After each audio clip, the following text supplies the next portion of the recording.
The truth is, if we do not find a way to value our work, we can easily lose motivation and lose passion in the work that we do. And in order for us to keep on doing the work we do so well, we need to stay motivated, we need to stay passionate, we need to stay encouraged. And that can only come from us. Yes, sometimes the external forces matters, but you can always rely on that because people are always people. Sometimes people may appreciate your work, but the amount may just be too heavy to tell you. People may really like your work, but they may just be too busy to tell you. So if you're relying on the feedback you're getting from people to celebrate your work and to give your work value, you might just be drained and you might think that the work you do is not enough. But guess what? There is a way for you to continue valuing your work by yourself, and I'm here to share. As always, hello everybody, welcome back to my YouTube channel. This is EmmySpeaks and I am Emmy. If you're a returning subscriber, thank you very much for always stopping by, checking out my content. You're the real G, part of the family. I see you, I love you. If this is your first time, however, of stopping by my channel, how fun! Now you're welcome. Feel at home, enjoy yourself. But please, before you leave, don't forget to subscribe, because why not? Join us, be a part of the family, and maybe next time you and I will join forces to welcome the rest of the people that will be joining us. That'll be cool, right? It is often said that every laborer deserves his pay. True. What if the pay which the laborer deserves is just being able to find value in his or her work? The other day, I was sitting in my house at about 11 p.m. I heard the sound of people hitting things, and I was wondering, because it's late, maybe someone could be breaking in. I thought to myself. Then I glanced through my window to find out what is actually going on. It was then that I noticed a group of boys working on a building. They were actually decking the house. The next morning, I saw them coming to work. So I asked them, now why couldn't you guys just go home and rest? I mean, it was about 11 p.m. Normal people should be sleeping, or at least be in their homes. You guys left there at about 1 a.m. Why couldn't you just come finish the work this morning? And so one of the builders explained to me that since they were decking the house, once they mix the cement, they cannot leave it to dry out without finishing the work. The rains came that day, which altered their program. They had a program for work to start early, but then the rains came, and so they started later than planned. As a result, they were not able to fully fall into the timeline of their work, which took them late into the night, and they had to do it at all costs, because if the cement had dried up, it would have been a waste. The work would not be properly done. And so late into the night, they were singing and molding the bricks just to make sure that that house is firm and the work is properly done. Then it occurred to me that tomorrow, when that building will be standing tall, people may not even recognize the builders. People may not even remember the names of the people who built the houses. How do they manage to find value in their work, seeing that they never make the headlines, seeing that they never really make the news? And that's why today I'm going to be talking about 4 things you can do in order to find value and appreciate your work. You owe it to yourself to give your work the value it deserves, because truth be told, no one else knows the effort you put in order to get that job done. All people care about most often is let the work be done. As to how it is being done, that is left for whoever has to do that job to carry it out. So you know what you go through in order to get the job done. You have to value yourself. You have to appreciate and give your work the value that it deserves. Number 1, shift your focus and fit yourself into a bigger vision. What am I saying? When you're called to work as part of a project, or you're called to work as part of a group, the first thing you want to do is, what is the bigger vision? What are we trying to achieve? What is this project trying to achieve? When you understand what the project is trying to achieve, you fit yourself up, ask yourself, what role am I playing to make sure that this project is standing tall?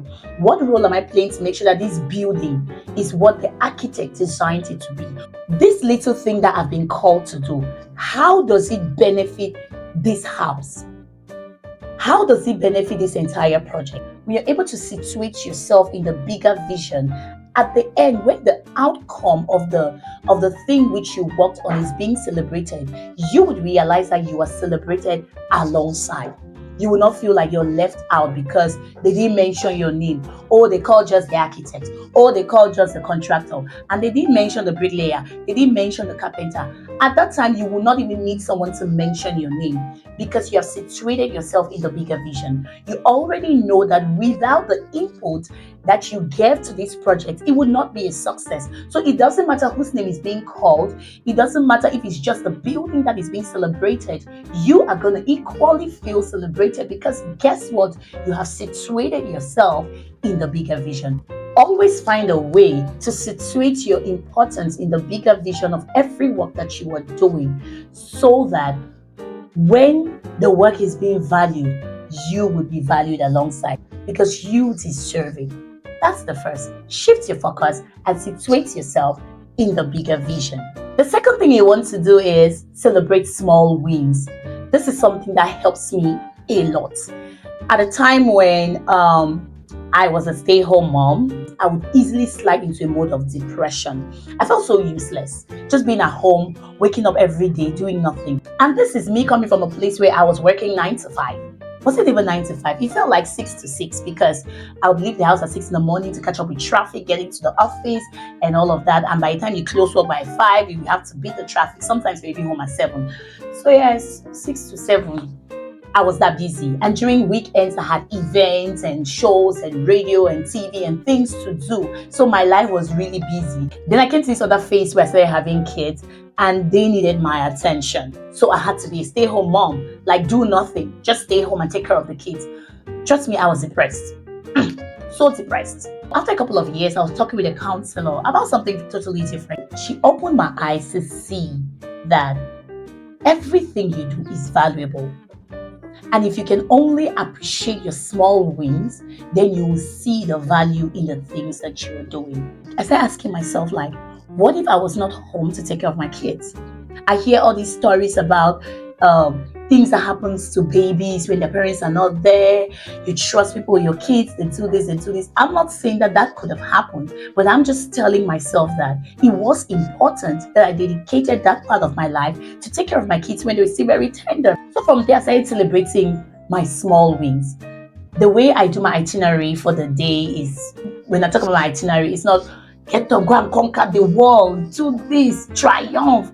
It's just little things like wake up in the morning, drink a glass of warm water, go to the market, prepare them for school, small things like that.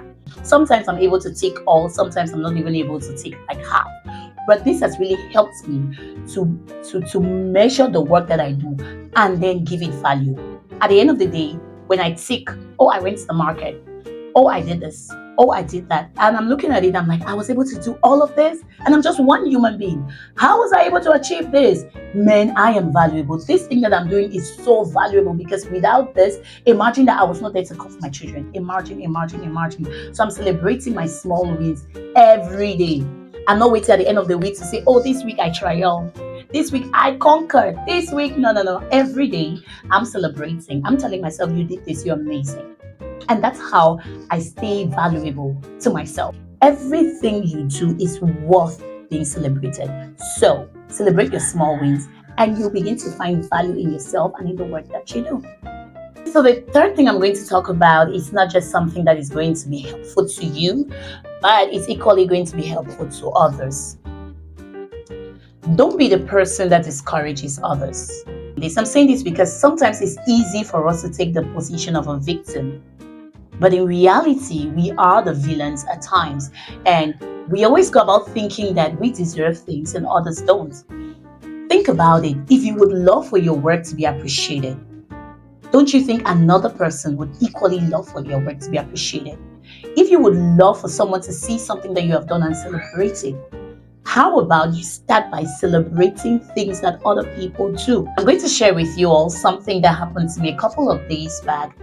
I did something and I got 2 responses, one of which made me feel awful. The other response I got made me feel so valued in that work that I was doing. So a couple of days back, there was this event that was coming up, and apparently there was no publicity that had been done for the event. So one of the superiors got to me late at night prior to the day of the event, and she's like, Emmy, I know that this is really late. What can we do? Is there anything you can come up with that can really help the visibility of this program so we can talk about it and just let people know that this is going to be happening? I'm like, okay, I'll see what to do. Yes, it's late, but we can still do something. And mind you, because it came to me late, I had not included any my activities for the next day. So I had to move things around. I remember running around that morning. I had to do everything in a rush. I called a few persons and they said they were going to come at the time which they would come. And I could not put them that kind of pressure because it's short notice. I had to take the responsibility to get there in time and make sure that I start doing everything at the right time.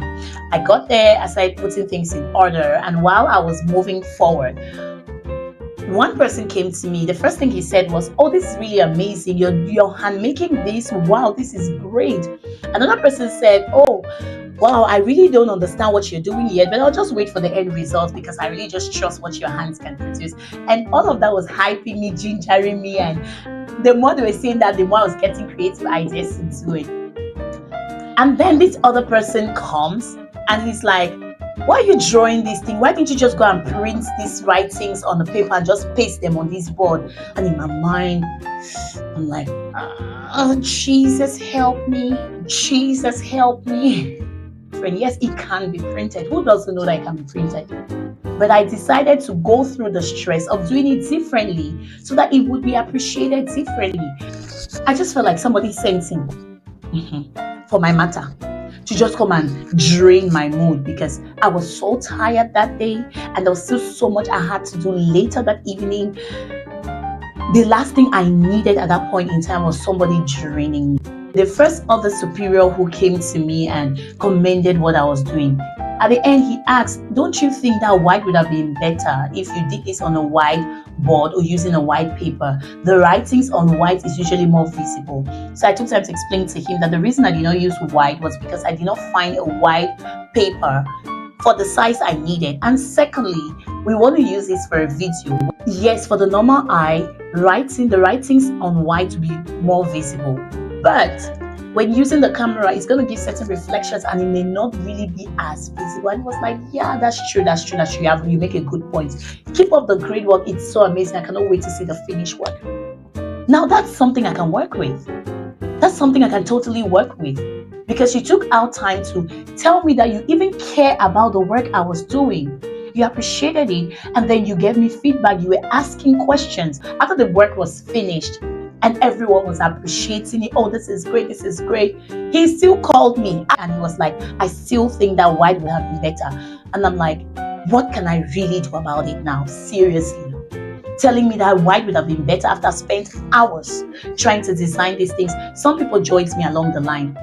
We put the efforts together, and he still told me at the end that white would have been better. How about just appreciate what is in front of you? I know how that made me feel. That made me feel so bad. And immediately I told myself, I don't want to be the kind of person that makes people feel this way. I put in so much work. Coming up with an idea like that, to create something like that within such short notice. And that's all you get to say? That broke my spirit. Thank God I had other people that said so many other things that just balanced it up. Don't be the person that breaks others. No matter how small the work may look to you, appreciate it. Because it's looking small, but I promise you, someone might have put in their blood and their sweat to make sure that that was done. And because it's looking small to you, you just say something like that. It can just shatter an entire dream. So be sensitive. Learn to first of all say thank you first. Learn to appreciate it first. We know that you're wiser. We know that you have plenty sense. We know that you even know that you can do it more than them, but you did not. Am I saying that people don't get to give feedbacks? No, it's okay to give feedbacks because there's always room for improvement. But I'm saying that learn to appreciate people's work first. And the last thing is what I always say: surround yourself with people who appreciate and value you. You don't want to put yourself in a position where you're constantly being drained. That is how you slowly lose passion and inspiration. Identify these people that value the work you do. Surround yourself with them. Ask them for feedback. The fact that they already value the work you do is going to determine the kind of feedback they'll give you, because they will first of all elevate your spirit and then help you to be better at it. And there we have it. 4 things you can do to stay motivated in the work you do. Remember, I already mentioned that your work is important. Think about the addition you're bringing to the world. Think about the addition you're bringing to your family. Think about the addition you're bringing to your church, to your community, to your group, to your school, to your office, to that project, wherever you find yourself. Think about the addition you are, and make sure that at every point in time, with whatever work you're doing, you're finding a way to stay relevant. Always remember that you owe it to yourself to stay relevant in the work you do. You are the one putting in the work. You know the stress you go through. If you don't value and appreciate yourself, don't expect another person who doesn't understand your work to value you. Okay? Thank you all so much for watching. Please leave your thoughts in the comment section down below and let me know if this has helped you in any way. And also, if you have more ways in which you think we can go about finding value in our work just to stay relevant, just to stay motivated, just to stay inspired in the work we do, please share in the comment section down below. And don't forget to give this video a thumbs up and also subscribe if you haven't. Always remember to hit the notification bell so every week when I post a new content, you will be the first to be notified. And I'm leaving you with so much love and light to fill your day. Remember, this is Emmy, and when Emmy speaks, she speaks to the world. Are you listening? Bye.